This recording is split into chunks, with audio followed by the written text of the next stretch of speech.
Xa được cái này. Anh đấy xa đó này.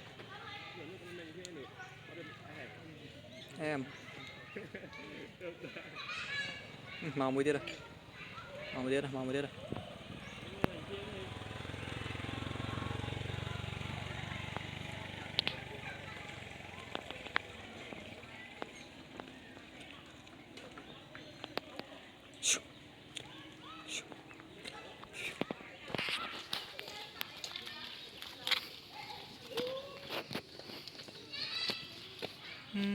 Siêu đó lại sẽ càng ngáo quá nữa.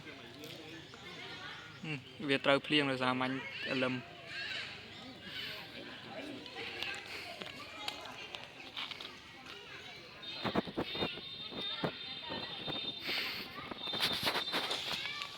Này tê tê pra vậy.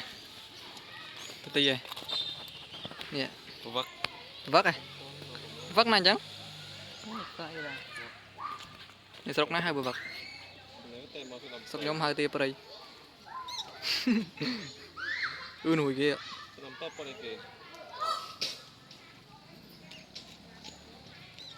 Bông phật tật.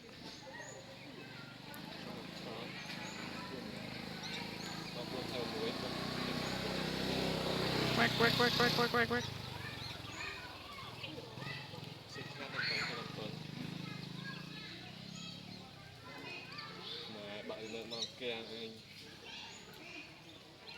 Chết rồi mà anh chơi.